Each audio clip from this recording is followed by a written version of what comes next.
नमस्कार प्रणाम। हम शालिनी तिवारी रउरा लोग के बीच एगो खूब सुंदर सोहर लेके आइल बनी। ओकरा के सुनी जा, देखी जा और लाइक सब्सक्राइब जरूर करब जा। अच्छा लगी तो कमेंट करके बताइब जा और शेयर भी कर देब जा। सुतल में रहनी अटरिया सपना ये कदे खिले सपना ये कदे खिले हो ये लाला ना हरियर बास के को पाड़ावा आंगनवा के हुरो पेला आंगनवा के हुरो पेला हो।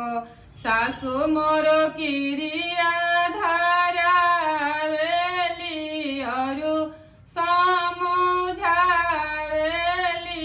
अरु समझावेली हो।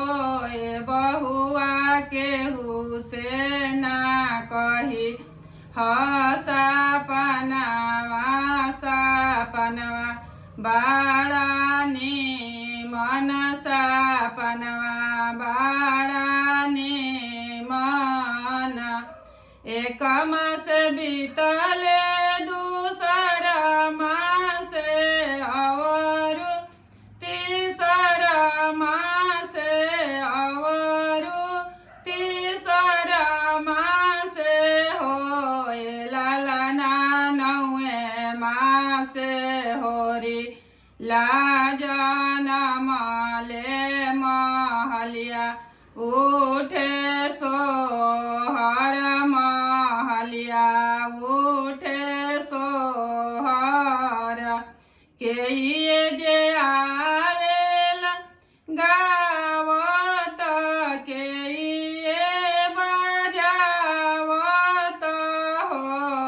ए लालना के ये जे सोना लुटावेला होरिला के खेला वेला होरिला के खेला वेला।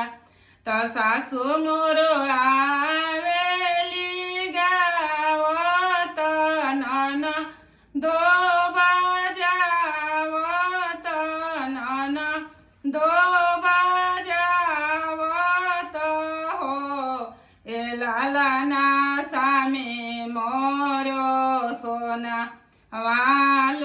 लुटावेले होरिला के खेला वेले होरिला के खेला वेले। ए लालना सामी मोरो सोना